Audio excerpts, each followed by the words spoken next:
Lighter की मदद से इसके ये रॉ एजेस जो है ना हल्के हल्के हम बर्न कर देंगे। आप कभी भी सिलाई को यहाँ से मत स्टार्ट करें। कॉर्नर की शेप बिगड़ने की 2 वजह और भी होती हैं और हमारे इस साइड पे बिल्कुल भी सिलाई नहीं आनी चाहिए। इस तरह से ये सिक्योर हो जाएगा। जब आप सिलाई कर रहे होते हैं तो इस तरह ये लंबा नहीं हो जाएगा। हमने बॉर्डर के दरमियान में जोड़ लगाना है। अगर इस तरीके से आप जोड़ नहीं लगाएंगे तो ये बॉर्डर एक दूसरे के ऊपर स्लिप हो जाता है और फिर जब आप स्टिच लगा के देखते हो तो डिजाइन से डिजाइन मैच नहीं हो रहा होता है। इस छोटी सी मिस्टेक की वजह से ये कोना यहाँ से गोल हो जाता है। तो कपड़े को ना यूं खींचना है ना इसको आगे करके खींचना है, बल्कि बिल्कुल सीधा रखना है और फिर स्टिच लगाते चले जाएंगे। आज हम दुपट्टे के साथ बॉर्डर लगाना सीखेंगे। अगर बॉर्डर लगाते वक्त आपके बॉर्डर में झोल आ जाता है या उसमें खिंच लग जाती है और कॉर्नर उसका सफाई से नहीं बनता या बॉर्डर लगाते हुए वक्त ज्यादा लगता है, आपको दोबारा से बॉर्डर उतारना पड़ता है, तो ये वीडियो आप ही के लिए है। मैं इन तमाम मसलों के हल आपको बहुत ही आसान तरीके से बताऊंगी।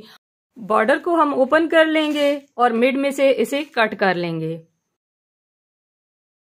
डियर व्यूअर्स, यहाँ पे एक और प्रॉब्लम मुझे फेस करना पड़ गया है कि बॉर्डर के दूसरी साइड पे यहाँ इतने से हिस्से में ना यहाँ फैब्रिक ही नहीं है कि मैं इसे स्टिच कर पाऊं। इस प्रॉब्लम को मैं कैसे फिक्स करूंगी मैं आपको बताती हूँ। हम लाइटर लेंगे और जरा इसको दूर रखते हुए इसके एजेस को यहाँ पे बर्न कर देंगे और इस तरह हम इस साइड के मसले को हल कर लेंगे। और जितने हिस्से में हमें फैब्रिक मिल रहा है वहां पे हम इसको टर्न करके स्टिच करेंगे, लेकिन इसको हम सीधा सीधा इराक के ऊपर से सिलाई लगाएंगे। बॉर्डर हमने सारे कट कर लिए हैं। अब इनके एजेस को हम आपस में जोड़ देंगे। जोड़ने के बाद हम दुपट्टे की साइडों पे इसे रख के मैयर कर देंगे। तकरीबन इस दुपट्टे पे 7.5 मीटर बॉर्डर मुझे पूरा आ रहा है। तो ये आपकी दुपट्टे की लेंथ और विड्थ पे डिपेंड करता है कि आपका बॉर्डर कितना पूरा आएगा। डियर व्यूअर, अब हमने इन बॉर्डर के एजेस को जोड़ना है। यहाँ पे मैं इतनी अच्छी इंफॉर्मेटिव आपको टिप देने वाली हूँ कि आपके बड़े काम आएगी। आप कभी भी सिलाई को यहाँ से मत स्टार्ट करें। वजह यह है कि जब सिलाई इधर कढ़ाई पे आएगी ना तो ये दोनों जो पैटर्न होंगे वो आगे पीछे हो जाएंगे, फिर डिजाइन से डिजाइन मैच नहीं होगा। लेकिन जो तरीका अभी मैं आपको समझा रही हूँ उसे आप फॉलो करके देखें, आपको रिजल्ट बेहतरीन और परफेक्ट मिलेंगे एक ही सिलाई में। आपने मार्क कर लेना है 1/2 इंच के डिस्टेंस पे इधर बॉर्डर पे, ठीक है। इसके बाद इस बॉर्डर को ऊपर प्लेस करना है। पैर के नीचे देने के बाद भी इंश्योर कर लें कि कहीं आगे पीछे तो डिजाइन नहीं हो गया।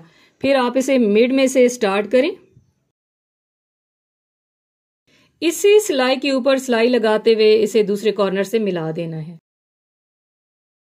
मैं जूम करके आपको दिखा रही हूँ कि किस तरह हमारा बॉर्डर का डिजाइन एक दूसरे के साथ बिल्कुल एग्जैक्ट अटैच हुआ है। अब हम अपने दुपट्टे को ओपन कर लेंगे। दुपट्टे के साइड पे आप अपने दुपट्टे की किनारी को देखिएगा।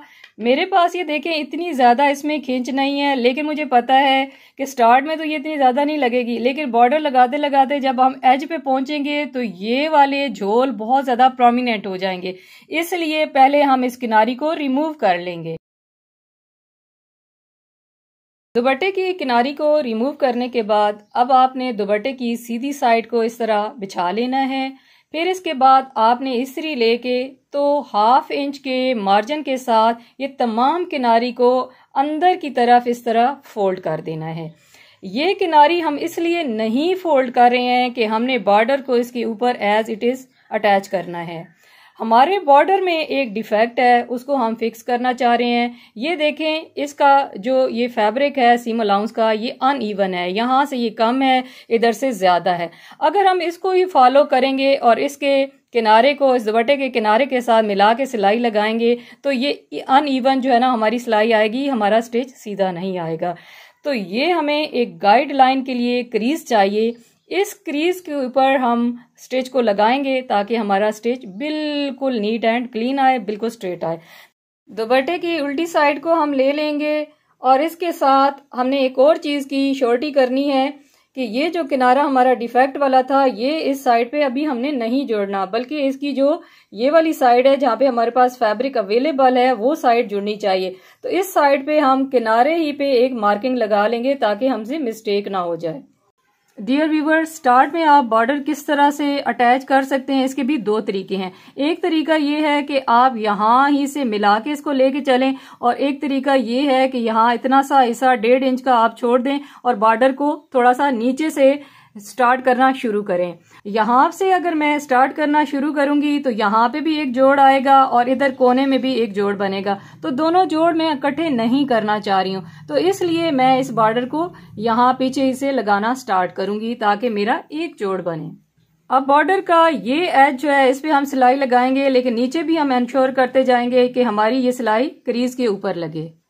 तो ये टिश्यू का फैब्रिक है, इसलिए मुझे नीचे से क्रीज नजर आ रही है।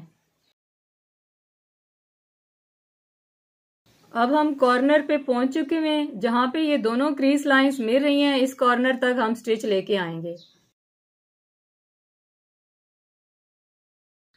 अब सुई को इसके अंदर ही इंसर्ट किए रखेंगे और फिर इसको मोड़ लेंगे।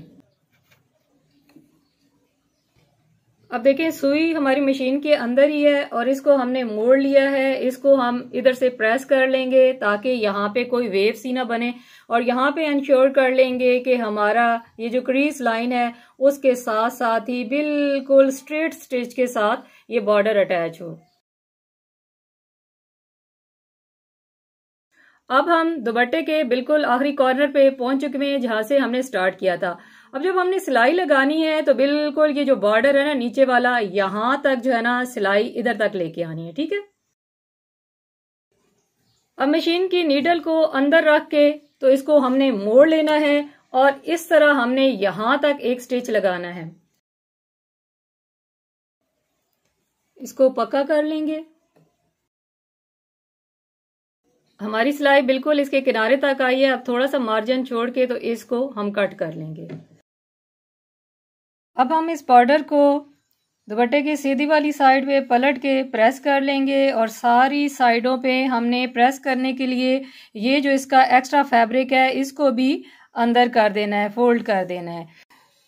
डियर व्यूवर्स, मैं आपको बहुत आसानी से ये कॉर्नर्स बनाना सिखाऊंगी।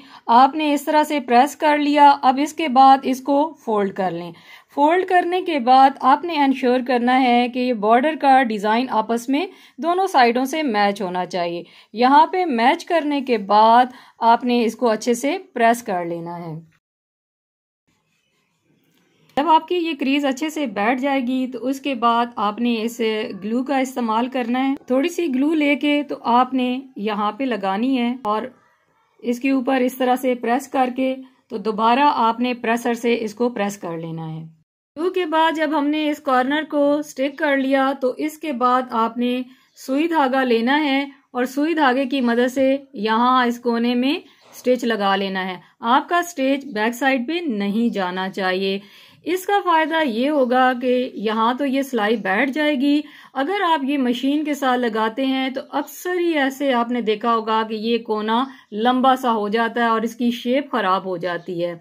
तो ये प्रॉब्लम आप इस तरह से फिक्स कर सकते हैं कि कभी भी कॉर्नर के ऊपर आप मशीन से सिलाई नहीं करें। अब आप देख सकते हैं कि ये कितना प्यारा बन के रेडी हुआ और आसान भी बहुत ज्यादा हो गया है। डियर व्यूवर्स, ये देखें, ये हमारा वो कॉर्नर है जहाँ पे हमने जोड़ लगाया था, तो इसको भी इसी तरीके से ऐसे प्रेस कर लेना है, यूं कर लेंगे और यहाँ पे ग्लू लगा के उसके बाद आप स्टिच लगा लेंगे तो ये बड़ा प्यारा सा कॉर्नर बन के रेडी हो जाएगा। कॉर्नर की शेप बिगड़ने की दो वजह और भी होती हैं। जब हम ये बॉर्डर यहाँ से फैब्रिक के साथ अटैच कर रहे होते हैं तो बिल्कुल कोने को छोड़ के थोड़े से फासले पे इधर भी नोच लगानी होती है और इस साइड पे भी नोच लगानी होती है। ये नोचेस अगर हम नहीं लगाते हैं तो इसकी शेप जो है ना बजाय कोना बनने के थोड़ी सी राउंड हो जाती है जो अच्छी नहीं दिखती। और दूसरी ये वजह होती है कि जब हम इधर स्टिच लगाते हैं या ये वाले जो स्टिचेस हैं इनके अंदर फैब्रिक बहुत ज्यादा इकट्ठा हो जाता है, तो उसको भी हमने कट आउट कर देना है ताकि ये हमारा कॉर्नर नीट सा बने। अभी हमने बॉर्डर की दूसरी साइड पे भी स्टिच लगा लेना है। जब आप ये स्टिच लगा रहे होंगे तो बॉर्डर को इस तरह अकेला खींचने की जरूरत नहीं, बल्कि इसको इस तरह से करें और कपड़े और दोनों को इस तरह से एक साथ ही होल्ड करके रखें।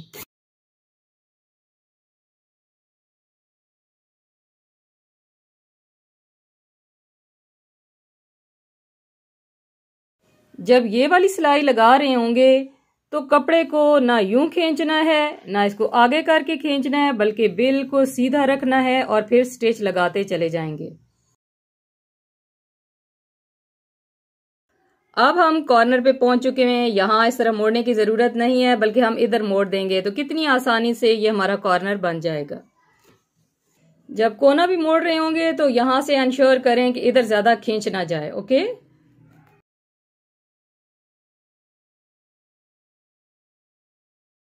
हमारा बॉर्डर दुपट्टे के साथ अटैच हो चुका है। नीचे सिर्फ और सिर्फ एक स्टिच नजर आ रहा है। तमाम के तमाम कॉर्नर्स बहुत परफेक्टली रेडी हुए हैं और दुपट्टे में कहीं भी झोल नहीं है। अगर आप इसी तरह की वीडियोस मुझसे चाहते हैं तो मेरे चैनल को सब्सक्राइब करें, वीडियो को लाइक करें और एक अच्छा सा कमेंट करें। Thank you so much.